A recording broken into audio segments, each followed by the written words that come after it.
Welcome back to another episode of the Game Conquerors, where we play the greatest games ever made.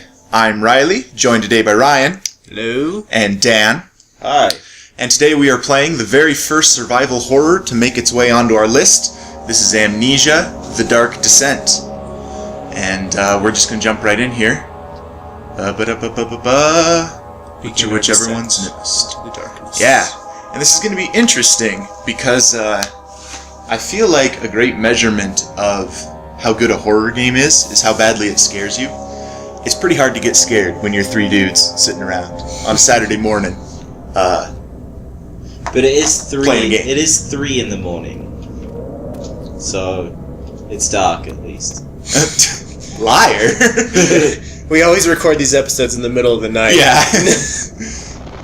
That's why our jokes are so loopy. Alright.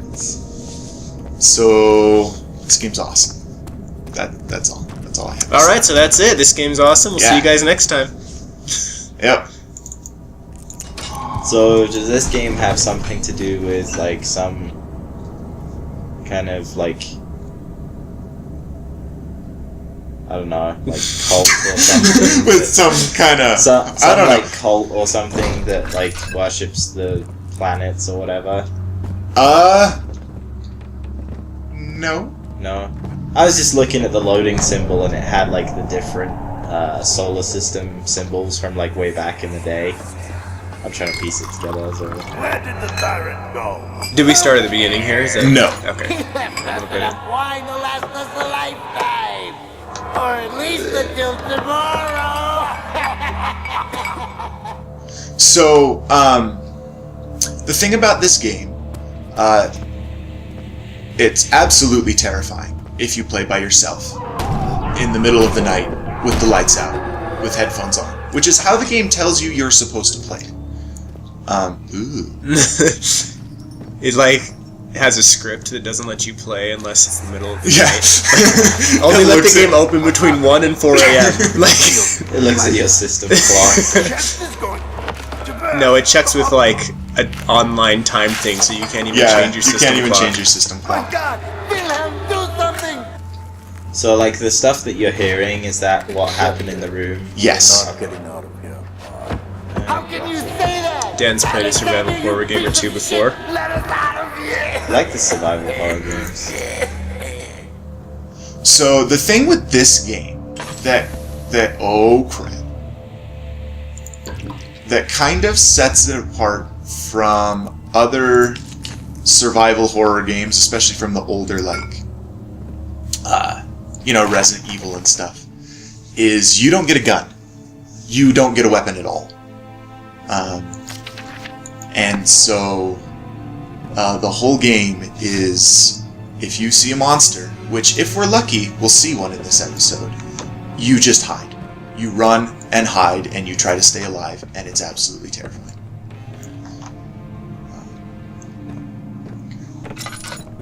How old is this game? It's 3 years. Okay, so it's pretty new. Yeah, it's pretty new. It's kind of responsible for starting the indie survival horror renaissance that we see now with things like Outlast and lots of those other Slender. games. Slender, yeah. Slender's cool. Slender the Arrival. So yeah, the only weapons you have are your lamp and tinderboxes to light candles, and of course they are limited. And kind of the main gameplay. Oh, shiesty. Sweet for your mosquito bites. Calamine. Are they evil T-virus mosquitoes? Did you guys see ever that game where you are a mosquito? Yeah. The old weird one where you have to Japanese go game. around and suck people's blood. Yeah, and you have to yeah. Yeah, I've only seen it on Game Informer's replay. Yeah, that's So what I like saw too. T-virus mosquitoes would be a really efficient way to spread the T-virus. Indeed. Think about it. What about Nazi T-virus mosquitoes? Whoa. You just made that enemy better. Yeah, too much. I'm scared now. Alright. I feel like I need Yeah. to get up there. So I'm gonna put a fly net up before I go to bed. So we bought the World War Z the Blu-ray, the extended cut yesterday. Uh-huh. Pretty awesome. I enjoyed it a lot. But I was thinking about that, and I was like, even if they could run that fast, like biting people is such an inefficient way to spread the disease.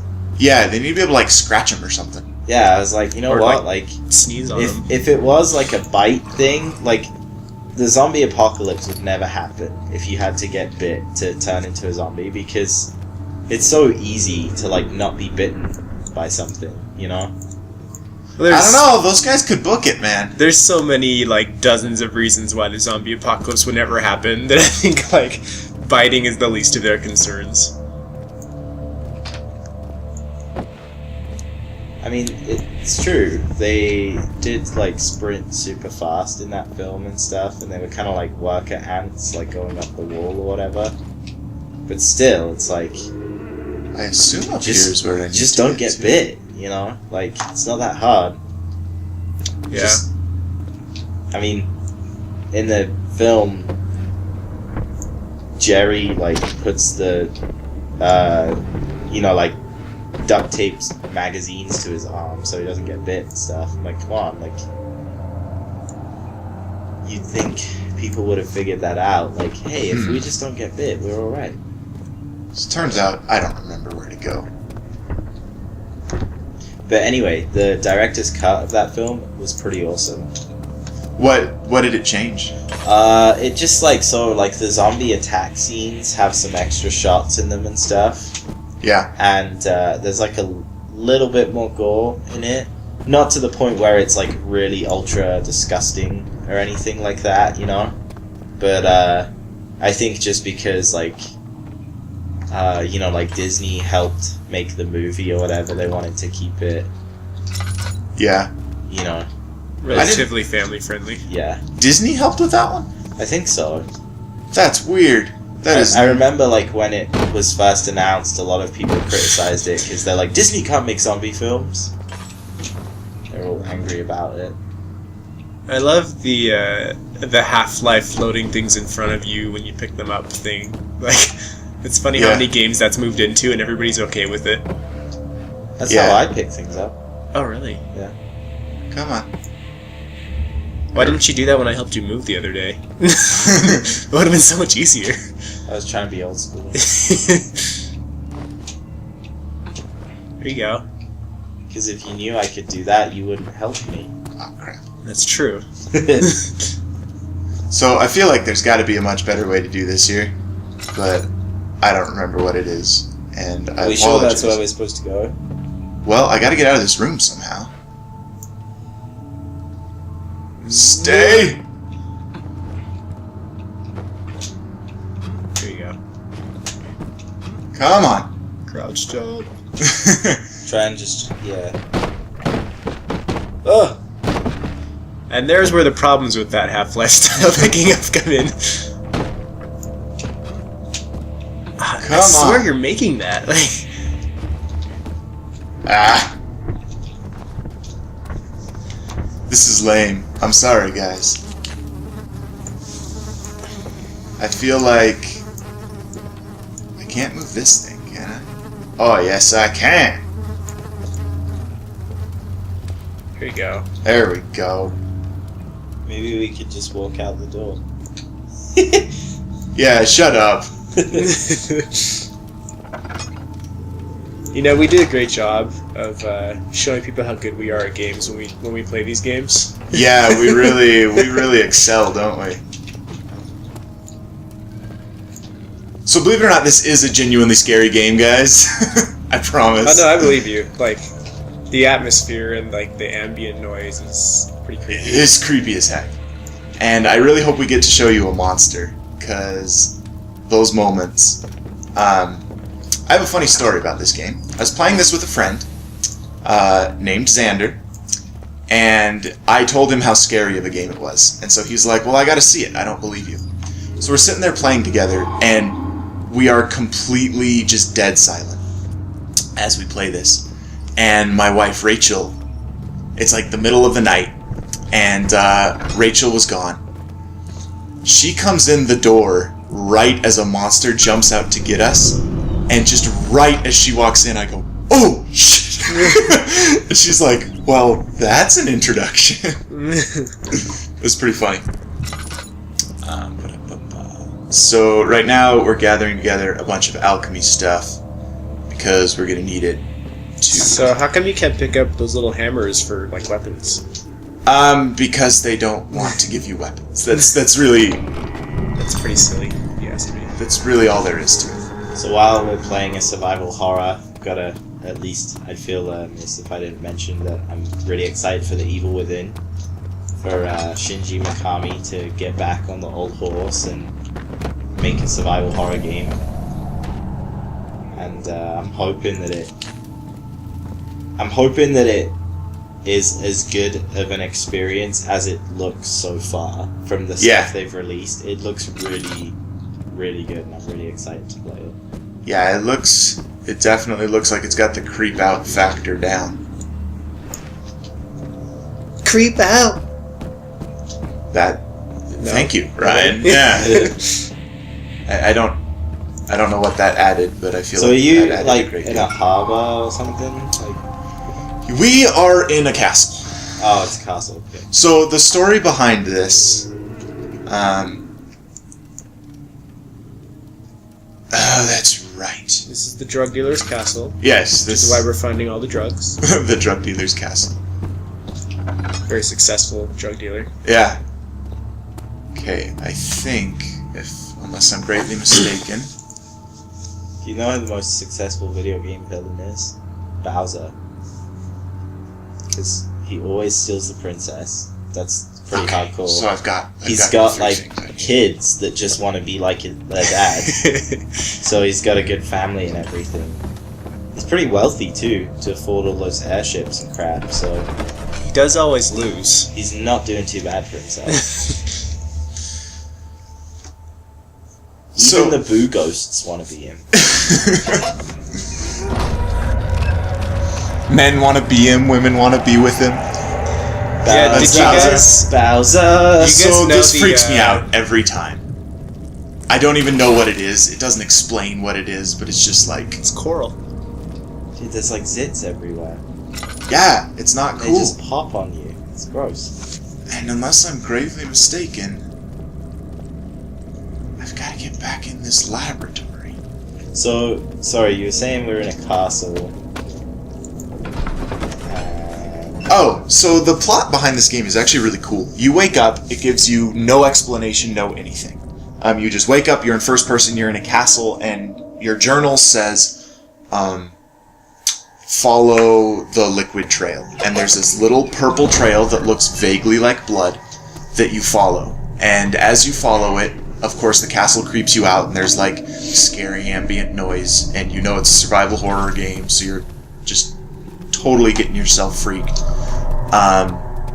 And you find a note, and this note is voiced over, and it's from yourself to yourself. And the note basically says, I'm taking this potion in order to forget everything.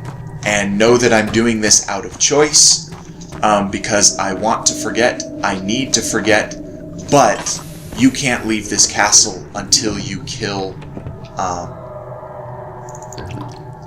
the main dude in the castle. This is the laboratory, so there should be mixing stuff. So you're trying to kill this dude. So there's this, yeah, and it's this really cool note. Here, I'll play it for you, because I'm not doing very well right now at doing things. So it's right up in here. Daniel's note to self. I wish I could ask you how much you remember. I don't know if there will be anything left after I consume this drink. Don't be afraid, Daniel. I can't tell you why, but know this. I choose to forget. Try to find comfort and strength in that fact. There is a purpose. You are my final effort to put things right. God willing, the name Alexander of Brandenburg still invokes bitter anger in you. If not, this will sound horrible. Go to the inner sanctum, find Alexander, and kill him. His body is old and weak, and yours young and strong. He will be no match for you. One last thing. A shadow is following you. It's a living nightmare breaking down reality. I have tried everything, and there is no way to fight back. You need to escape it as long as you can. Redeem us both, Daniel. Descend into the darkness where Alexander waits and murder him. Your former self, Daniel. That's what starts the game, which I think is a pretty awesome opening. Although I gotta say the logic behind that is pretty flawed, because if it were me, I would go kill the guy myself, leave the castle, and then go ahead and take the potion. It all makes sense as to why he can't... Oh, here we go. This is what I'm looking for. Come on. It all makes sense as to why he's doing that when you get to the end. And then as you go throughout the castle, you're going to find...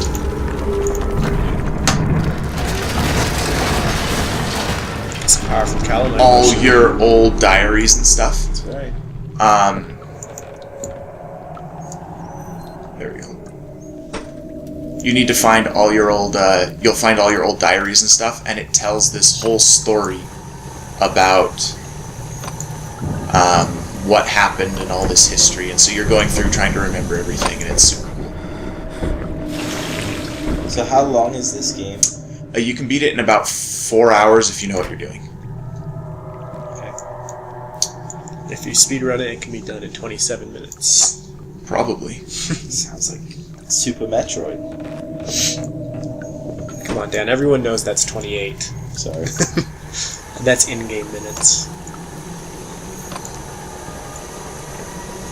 Those guys that speedrun Super Metroid.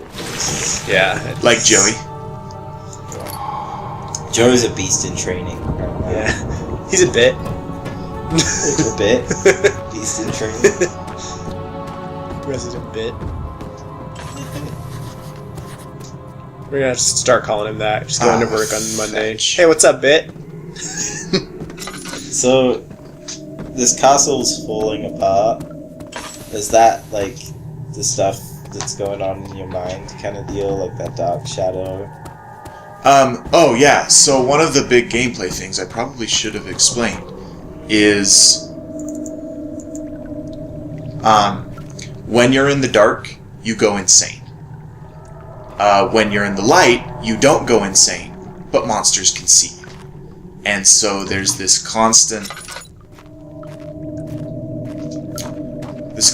threat of, do you stay in the dark? Choice, do you stay in the dark and go insane, or do you stay in the light but put yourself in danger? And especially since your lamp is always draining, oftentimes you don't have much choice but to be in the dark, and it's creepy. Come on. I really should have played this through before we recorded this, but I didn't. That's okay though, because I mean, a lot of survival horror games are kind of like this, figuring out what to do. So one thing I hate about, like, platforming in first person is that situation you have right there where, like, you can't tell if you just didn't make the jump or if you're not supposed to be able to make the jump. Yeah. You know what I mean? Like in a Mario game, that's never a problem. You're always like, oh, I'm not supposed to be able to make that jump. Yeah. But here you're like, oh, maybe I just need to try that 3 more times, and then you finally realize Yeah, it does kind you're of suck. just doing it wrong. To be fair though, like, that's kind of a high bar. Yeah, Mario. I mean, yeah. That's like, you know, It says find another way up. I don't know if there's many platformers that really compare to Mario. Maybe some of the rare ones, but Yeah. Little banjo. yeah. I'm gonna say the newest Rayman. Rayman Origins and Rayman Legends. I haven't yeah. played those yet. Dude, those but I games are want to. awesome. Oh, come on. I have it. So obviously a big part of this game is kind of its little environmental puzzles. And when you're not trying to record an episode, they're really, really great because it gives you this great sense of pacing where you're going through, the ambient noise is just freaking you out, you know, and you're kind of working yourself up to being on edge, and you never know when something truly horrifying is going to happen. And you solve a bunch of things, and then all of a sudden on one of the solutions, a monster shows up right behind you. So it works really, really well. You know what game's terrible for that? Dead Space 2. They spawn Yeah. monsters like right behind you that are grabbing you, so you just lose health. Oh, it's frustrating. Although I do like Dead Space. I like Dead Space quite a lot. Okay, so now... Okay! This is going to be a good thing to show. Alright. I remember this now. I swear I have played this game, guys. I have memory of this place. I have memory of this place. Zip burning acid. Nice.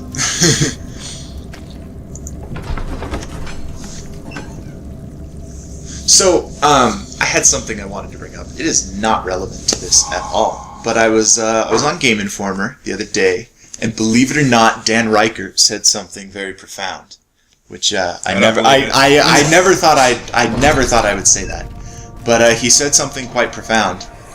They were doing the test chamber for HD Zelda Wind Waker, and they were talking about like just all the ridiculous good games coming out, and how the Wii U is getting like 3 amazing games on the same day that the Xbox One releases. And Dan was just like, you know what? It's all good. Gaming is awesome. Games are awesome. Everything is great. I love it. And I kind of thought, I agree, because I feel like we get so hypercritical of things so often. And particularly of games. We play games, and it's like we're playing them looking for the things we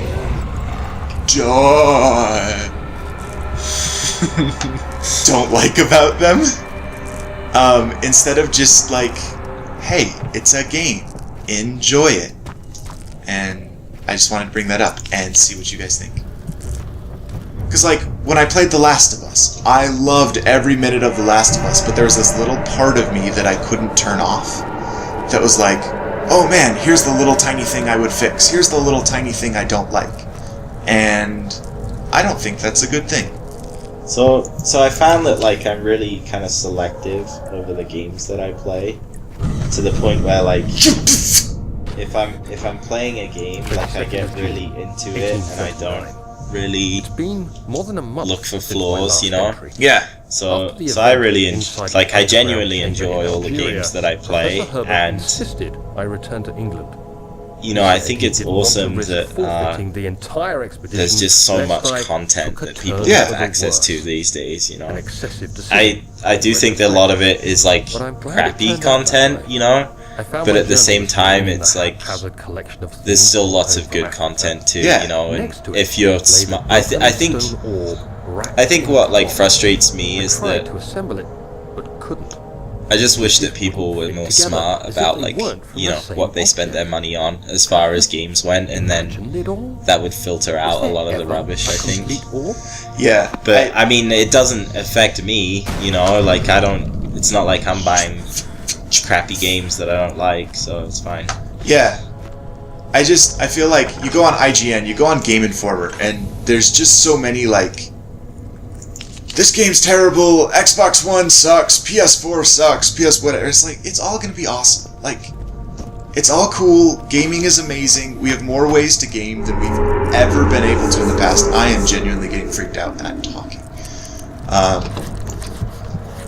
And I just wish people would be like, more supportive. Because I feel like being a gamer before, it used to be like, oh, you're a gamer, have you played this amazing game? And like, there was this camaraderie, and now it's just like, oh, you're a PlayStation guy, I hate you, or whatever. And I think it's stupid. O'Reilly, you're an Xbox guy, and I hate you. I'm a PC guy mostly now, so I really hate yeah, I really hate me. I hate those PC elitists. Nah, I game on my computer. I'm not a PC elitist. I prefer keyboard and mouse for most games other than like platforming. I think some games play better on PC, like RTS obviously, and I think Skyrim played a lot better on PC. Yeah. You know, so I'd rather play those on PC, but that doesn't mean that like, you know, my computer is somehow superior to my console. So it costs twice as much. Listen. Tell me that scratching sound isn't just creepy. It's just like, sounds like the scarabs on them. yeah! It's creepy. Alright, well, I was trying to get to a point where I could show you guys a monster. We saw a guy in the shadows. We saw a guy in the shadows, and oftentimes that's about the best we can get in this game, because monsters aren't all over the place, but when they show up, man, they're creepy. So are they in like random places, or are they always? It's pretty scripted. Okay. So there's not much. The one thing about this game is it doesn't have much replay value. Once you know where you're going, once you know what you're doing, that's the game. But I really like it. It's really atmospheric. It's really cool. You can pick it up on Steam, probably. Actually, I'm going to tell you right now. Wait until Halloween. It will go on sale. Pick it up for $2 or $3. Play it all Halloween night, and you will have the best horror Halloween that you ever could do. That's what I'm going to do with its sequel this Halloween. So, anyways. By this Halloween, Riley means 2014. Yeah. Yeah, because This this episode will not air have after aired until you're right. November. You're right. Alright. So, but yeah, that's that. It's really cool, and I wish we could have showed more off of it, but this is kind of the point of the game, is it's very slow-paced, it's very creepy and intimidating and intense, and I like it. The end. Goodbye.